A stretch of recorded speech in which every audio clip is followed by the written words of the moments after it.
Welcome to the Tournament Poker Edge podcast, brought to you by TournamentPokerEdge.com, the only podcast dedicated exclusively to poker tournament strategy. Now here's your host, Clayton Fletcher. Hello once again, everybody, and welcome to the Tournament Poker Edge podcast. I'm your host, Clayton Fletcher, in fabulous Las Vegas.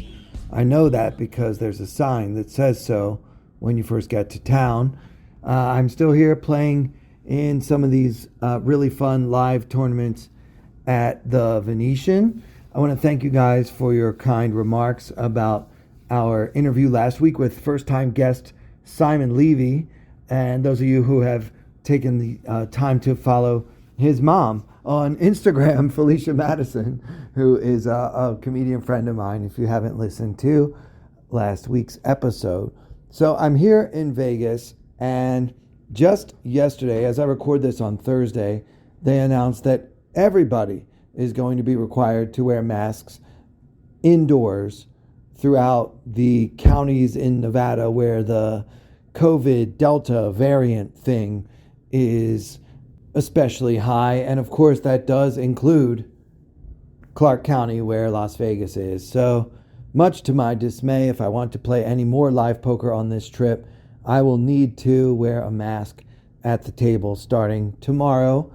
I understand we are concerned about the global pandemic, but I'm not happy because I'm fully vaccinated and therefore probably not likely to be part of the problem. In other COVID-related news, the U.S. government recently announced that it has no plans to lift the travel ban from Europe anytime soon, again, due to this Delta variant of COVID-19.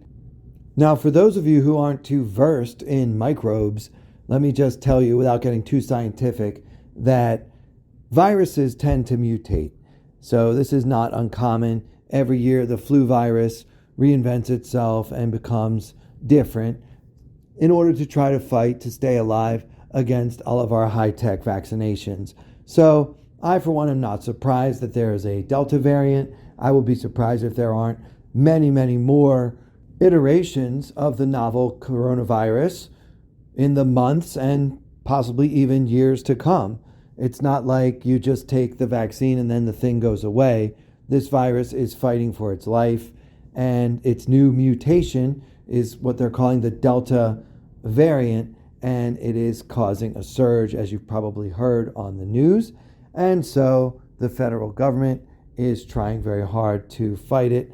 And that means quite possibly that if the planned fall WSOP actually ends up happening, and I do think it will, the number of European opponents as a percentage of the total could be substantially lower, because in order to get here from Europe, you first have to take 2 weeks in a non-restricted country before you travel to the United States. And I just don't know how many European poker players would go through that level of rigmarole just to compete against us American donkeys in Nevada in October. So, of course, this is a developing story, and time will tell what happens. But I wanted to give you guys the update. When this news first broke, I was at the poker table, and something came on TV on the local news, and I can tell you that none of my opponents were happy about it, and everyone is pretty much sick of COVID. So we shall see how much pushback there is among casino guests this weekend. All right, another story I wanted to touch on before we get to some strategy from a couple of hands that I played at the Venetian. I want to talk about this guy, Scott Robbins. I've actually played against him before. I don't know how many of you have heard this story already, but it just came out last week. Evidently, Scott was checking into the Borgata back in September of 2020, and one of the questions that was asked of him at check-in was, would you prefer a higher floor or a lower floor? And Scott, surely joking, said, I would like a higher floor in case I want to jump out the window. Now, do I like this joke? Certainly not. Do I think that it was a good idea, or that it's ever a good idea to make a joke about suicide, or if you're about to get on a plane to joke about having a bomb in your bag or anything? Like, this is in that category, right? So front desk staff and customer facing employees are trained to pay serious attention to comments like this one. So she said, please do not do that. And then he said, well, okay, what if I jump out the window from a lower floor? Then can I kill myself? And again, she said, don't do that. And he said, according to his lawsuit, he said, I won't, and then added with a laugh, but since I wouldn't survive either way, I guess it doesn't matter what floor you give me. Okay, so apparently what happened next was a bit wild. She gave him a room on the 30th floor. So I'd like to talk to that desk clerk about, if you suspect someone may be suicidal, why you would give him such a high floor. And then the staff of the hotel came and basically forced him to go to the hospital, where he was given a psychological evaluation that Scott Robbins himself had to pay for, by the way. And then it was deemed, or determined rather, that he was fit to survive in the world and that he was not suicidal or psychologically damaged in any way, unless you count a terrible sense of humor. So what happened next is absolutely unbelievable to me. When he returned to the Borgata and attempted to get back into his room on the 30th floor thereof, he determined that all of his belongings had already been removed from the room by security, and he had to find somewhere else to stay. Furthermore, he was given a lifetime ban, meaning he is no longer allowed to set foot inside the Borgata. Okay, now I understand making bad jokes, and that, in light of things that have happened around the world in casinos with people committing suicide, it is a serious problem. It was definitely, at a minimum, in poor taste. But to me, this does not deserve a lifetime ban. And I'm very surprised that the Borgata would give this player a lifetime ban if the side of his story that is written in his lawsuit against the Borgata and MGM, its parent company, then this is way too big of a punishment for the crime, in my opinion. But speaking of things that are too big, this lawsuit, he is suing for $1.25 million, 28 actionable torts that the Borgata is alleged to have committed against him: breach of contract, libel, slander, defamation, breach of duty of a public accommodation, violation of civil rights, interference with prospective economic advantage, and so on and so forth. So he's suing for $1.2 million. And he is a poker pro. He's amassed over $400,000 in lifetime cashes in the last 3 years. That's all he's been playing, at least on the record. So we will see if the court awards him any damages, whether they can settle this case without actually going to court.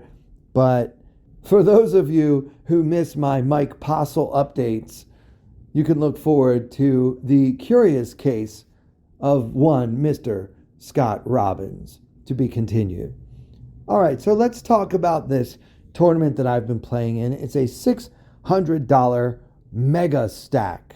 I think that's what they called it. Ultimate stack. I don't know. You got a lot of chips, okay? The blinds in the beginning of the tournament are 100, 100 with a 100 big blind ante, and you have 40,000 chips to start. The blinds last for 40 minutes, and there are, I think, 4 starting days.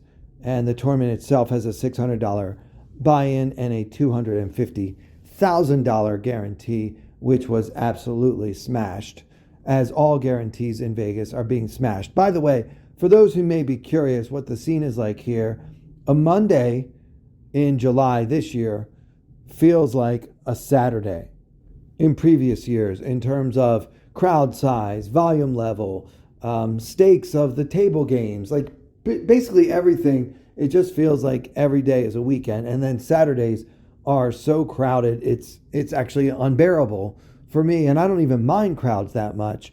So yeah, Vegas, as you may have heard, is booming. But again, we shall see how this new mask mandate affects that and whether the boom will be curbed by that or not. But yeah, so all the tournaments that are running are just crushing guarantees, and every poker room has a wait list of people who want to play. So it feels like a bit of a post-COVID heyday, and then they remind you that COVID is far from over. So anyway, this tournament attracted a pretty diverse field. Some players I recognized, certainly others that I did not.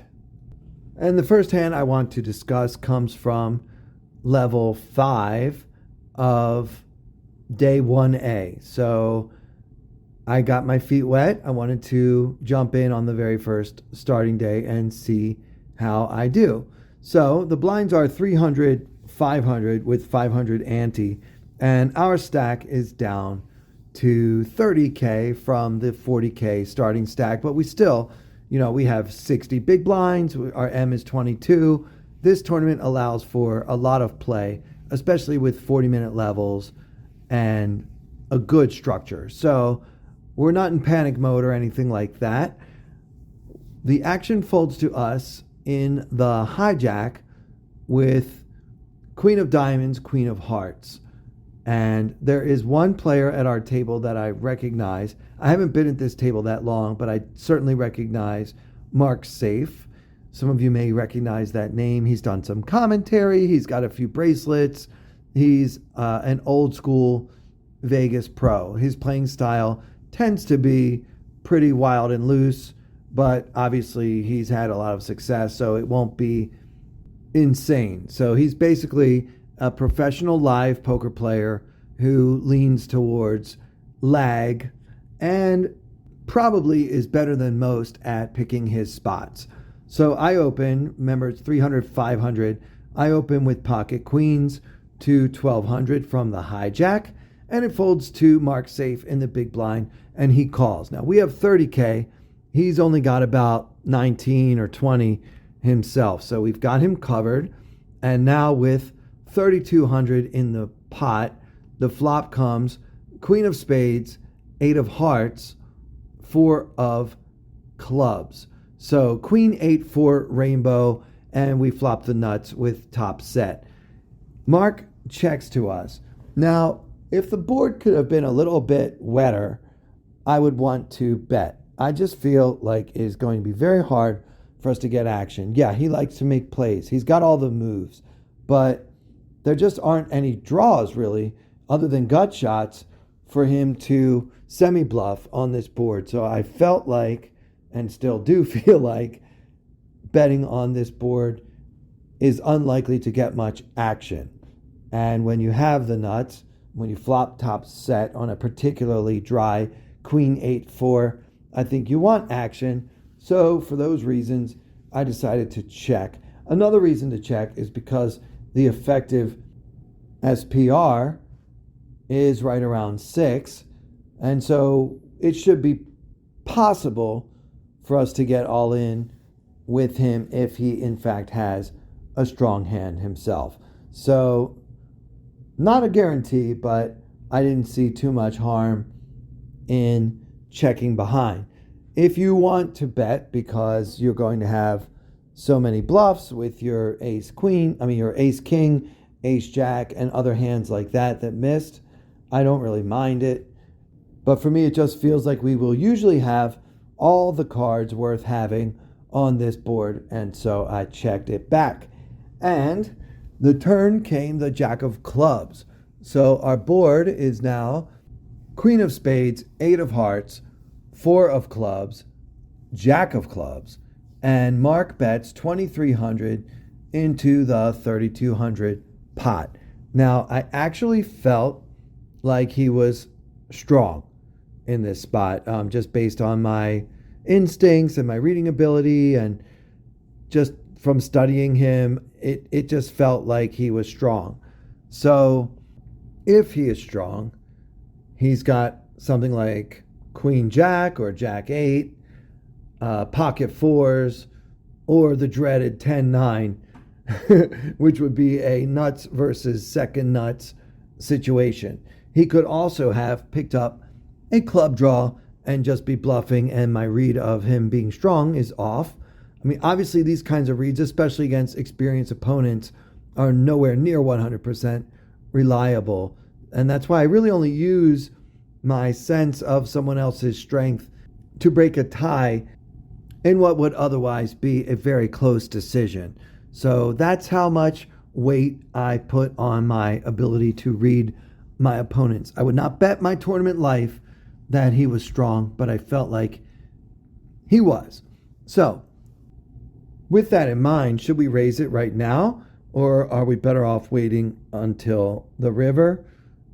And I think it's pretty close between the two options.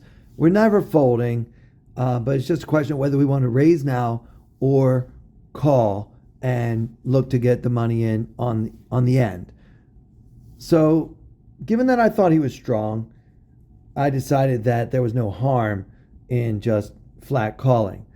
The other way to look at it is he's strong, so we might as well raise it now before that third club or other scare card comes off on the river. Let's get the money when getting the money is good, especially if he has a hand like Jack 8, some of those two pair type of hands. I'm picking Jack 8 because that's the two pair hand that I can actually block. If the river comes, for example, an ace, he's good enough to actually get away from a worse two pair than what I could have with a hand like ace queen or something. So there are some river cards that aren't clubs that may scare him. Also cards that straighten out the board a little bit more. So it might be best to raise it here. I think it's a close one. And in this instance, I decided to just call the 2,300. So now with 7,800 in the pot and our opponent with only 16,000-ish behind, the river comes the deuce of hearts, the ultimate brick for the final board of Queen 8, 4, Jack, deuce with two clubs. And into 7,800, safe leads out for 5,500. All right, this is a strong bet. He is representing the nuts, 10-9, or some other set. I don't think that he's ever going to have pocket jacks, though, because he is the type of player that would have absolutely, close to 100% of the time, 3-bet pre-flop with that hand, especially from the big blind, especially with his stack size being what it was. I just thought that we could pretty much rule out pocket jacks unless he was just being too tricky for his or anyone else's own good. So I wasn't thinking about jacks. I thought it's possible he could play pocket eights this way, certainly pocket fours. But now this bet sizing didn't feel like Jack 8 could be too big of a part of his range. Maybe he rivered a set of deuces, but I really doubt that he would bet 2,300 on 4th Street with pocket deuces, so that one is also going to be heavily discounted. So the problem for us is we have the second nuts. On this river, we still have the second nuts. There's only one straight available, and it's 10-9. Everything else that he would play this way, we can beat. So, do we want to balance the importance of surviving and hanging on to these precious chips with the fact that we could just call with the second nuts, and sometimes he'll turn over a hand that would have called a shove? So I don't know. I think this is another close spot. That's why I really picked out this hand. If we just call here and he turns over pocket eights or pocket fours, then I think we're going to really kick ourselves, because I don't think he can fold those hands to a shove, right? Especially not knowing me. He can talk himself into, well, maybe Clayton is overplaying pocket aces or even ace queen, pocket kings, those hands that are still relatively strong on this relatively dry board. So when we are deciding whether to just call this pretty sizable 5,500 here on the river or shove, I think the real factor is, can we get value from worse? Do we have a value shove? Now, obviously, some of Mark Safe's range in this spot is going to consist of hands that completely missed, like anything that picked up a club draw on the turn, other gut shots that he got excited and overplayed on the turn. Like, those are all possibilities. He is a loose aggressive opponent for sure. So we're not getting any more value from those hands, obviously. So it's really about the pocket fours, pocket eights, possibly jack eight, possibly queen jack, although we do block that, of course. So there aren't that many hands that can give us value either. So I decided to move all in. And I was not happy when he called without thinking, because it means he can only have one thing. And sure enough, it was the 10-9 offsuit. So we had a nuts versus second nuts situation. Now, I don't want to cry to you guys about a cooler.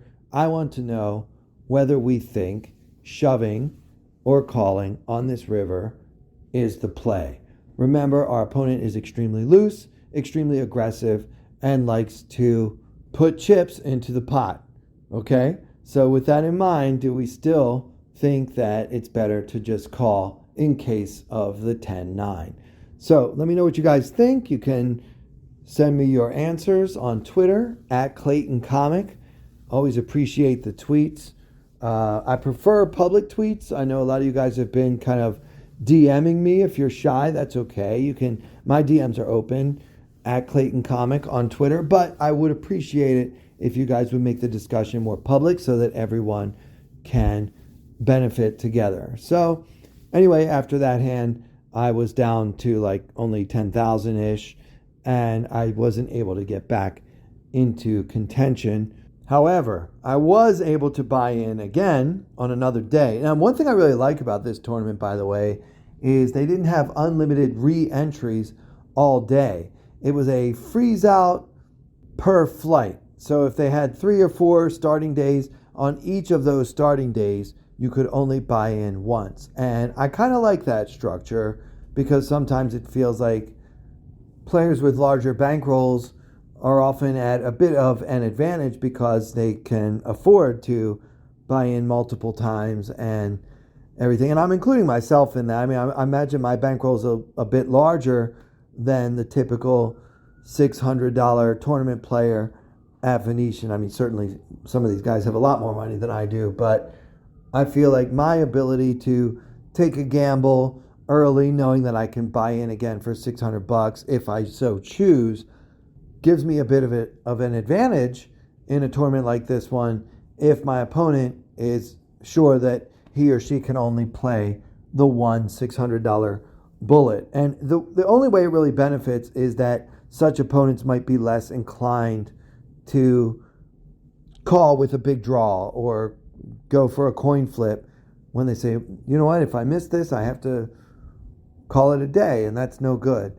Whereas somebody with a larger bankroll can say, well, if I lose this coin flip, I can just take another $600 and get myself another 40,000 starting stack. So that's not fair to everyone. So I really like this structure because it means that the playing field is more level, and having a larger bankroll doesn't give anyone any type of advantage. And I like that. So anyway, I bought in again. This time I played on Saturday. And if you're going to do one of these kinds of tournaments, guys, I highly recommend you do it on a Saturday. I found the field on Saturday substantially softer. They even looked softer, like physically. No, I mean, you could just tell, if you've been around poker for a long time, you can tell when you're surrounded by sharks, and you can tell when you're surrounded by minnows. And this was a much more minnow heavy field. And if anyone hasn't informed you guys, live poker itself is pretty hot lately. So I bought in again, and very early on, very interesting. I think this is a pretty interesting hand. Let me know what you guys think. And by the way, if you're interested in improving your own poker game, I think you should visit tournamentpokeredge.com. Not only because this is their podcast, but also because there's no other website like TPE. Tournamentpokeredge.com, we have thousands and thousands of hours of video training from some of the top minds in poker. We're talking about Colin Moshman, Alex Fitzgerald, Andrew Brokus, Daryl Jace, Casey Jarzabek, and on and on and on. So many great videos and so much incredible content for only $25 a month with your annual subscription. So I highly recommend it, and just give it a try and then go on Twitter and tell me how happy you are that you finally decided to purchase that membership. All right, so back to the hand. We are in the level 1. It's 100-100 with a 100 big blind ante, and we have right around a 40K starting stack, as do most of our opponents. So the action folds, the very first thing that happens is one fold, and then an older, clueless looking guy with like super messy hair and just kind of a bewildered look on his face limps in from second position, as you do.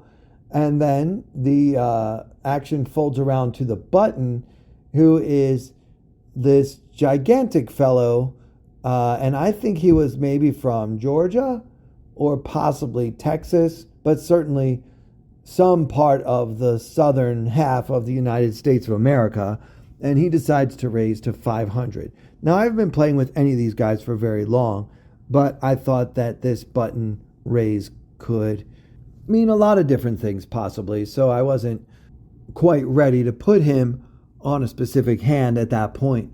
But I'm in the big blind with Jack 10 of spades, Jack of spades, 10 of spades. So I decide to call. I think you can certainly fold if you just don't want to play a hand from out of position for 5 times the big blind. I mean, it is certainly a large raise pre-flop, and there will be times when you can flop a top pair of jacks or 10s and end up losing a ton of chips because your pair isn't any good. And that is something that will happen and hurt more when we're out of position. You just have to guess more from out of position. So if you like to take the conservative approach and this hand isn't quite strong enough for you to call 500 with, I am totally fine with that. If you told me that you like to 3-bet with this hand, I mean, I wouldn't. But, at this stack depth, 40,000 big blinds, when it's 400 big blinds, it's 40,000 chips, 400 big blinds. Really, any pre-flop decision is justifiable, to be honest. So that's all well and good. I decide to call. I want to see a flop. I don't mind being out of position against 1 or at most 2 opponents against whom I feel I have a substantial skill advantage. Okay, so I call, and the limper calls as well. So let's get it on.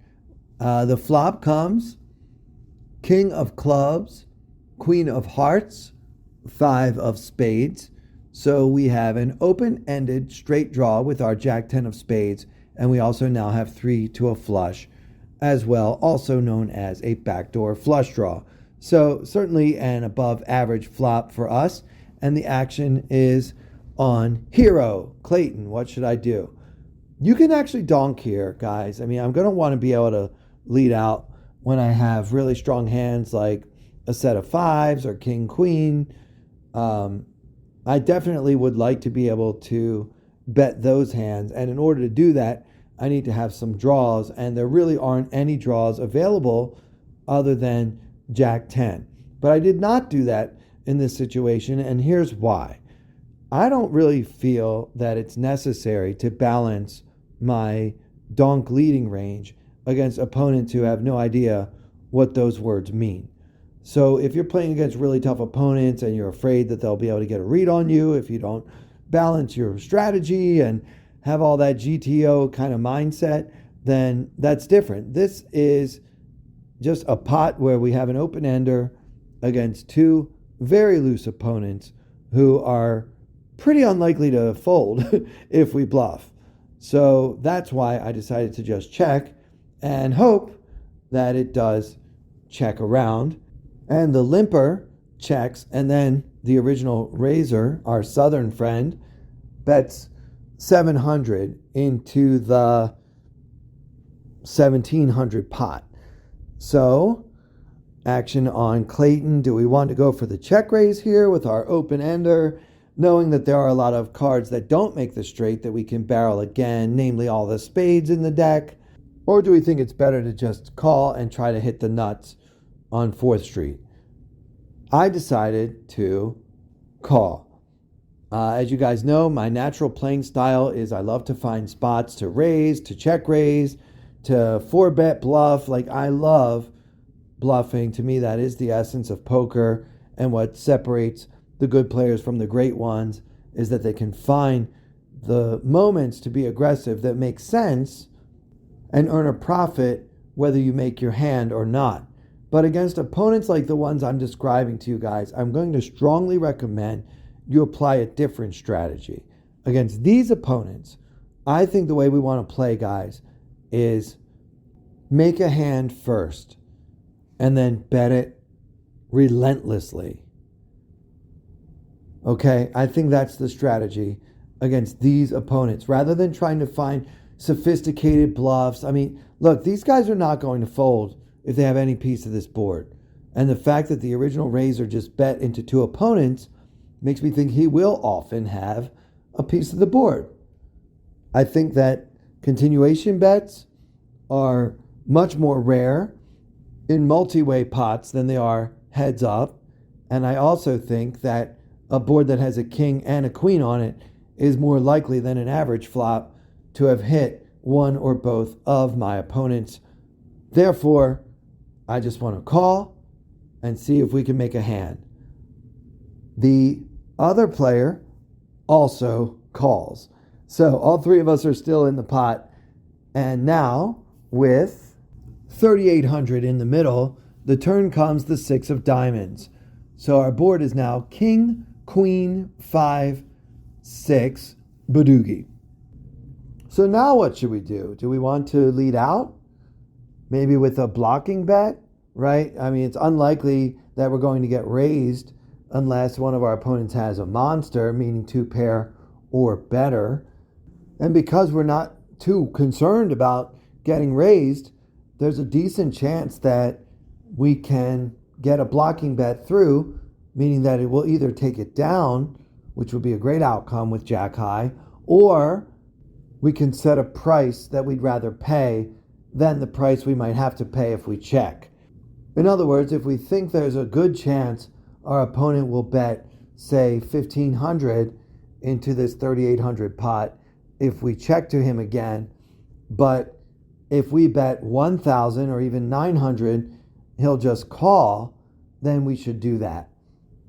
But only if we think there's a good chance he's going to bet again. And this is why I did not go for the block here. I think that unless our opponent has a very strong king or better, he's just not going to bet on 4th Street. So if he has something like king 10, I actually think he's going to check behind, if only we let him. So when he has a pair of kings or even a pair of queens, our blocking bet is going to get called. But unless he has a very strong pair, when we check, he's going to check and give us a free card. So we can't get a free card by betting. We need to check and try to get that free card now. Again, the strategy is you want to make a hand and then bet it against opponents like these. All right, so we just check, and it checks around, and Clayton is so delighted because I get to see the river card, and it is the Tray of Hearts for a final board of king, queen, 5, 6, tray, no flush. So we still have Jack high. How many of you want to lead out with a big polarizing bluff here and represent something like 7-4 or even a ace king or something? Who wants to do that? Because I don't like bluffing, especially against two opponents, both of whom are known to be unsophisticated and generally very loose. So I decided to check, and I'm planning to lose the pot. And imagine my shock when it checked around and I won it. I'm not sure if I've ever won a multi-way pot with just Jack high before, but in this case I did. And a lot of questions come to mind. The original raiser claims 9-8 suited, so I guess he picked up a gut shot on the turn and didn't bet. But certainly, if it checks all the way down and you're sitting there with 9 high, I think you have to bet your hand, right? And try to bluff everybody. It's pretty hopeless otherwise, but maybe in the games that he's accustomed to, bluffs like that don't work either. So it just check, and Jack high wins the pot. So very interesting. To me, there's no way that Ryan LaPlante or Stephen Chidwick or Elio Fox is going to check behind after your opponents have shown such weakness and you're sitting there with 9-8. So that's just something that it kind of demonstrated to me why better players find spots to be more aggressive. I mean, I think many of us would probably have bet the gut shot on the turn, but even if we skip that opportunity, you've got to turn the bottom of your range into a bluff at least some of the time, and it doesn't get much more bottom than 9-8. We never did learn what the original limper had, but he limped in from early position and called 400 more with a hand that couldn't beat Jack high. All right, that'll do it for this episode. Hope you guys enjoyed it. I'm certainly enjoying my trip to Vegas, although as yet it is not profitable. Hopefully by next week's episode, things will turn around here and I will have some good news to share from Sin City. So for everyone here at Tournament Poker Edge, I'm Clayton Fletcher. Thank you so much for listening. I wanna hold them like they do in Texas plays. Fold them, let them hit me, raise it, baby, stay with me. Luck and intuition, play the cards with babes to start. And after she's been hooked, I'll play the one that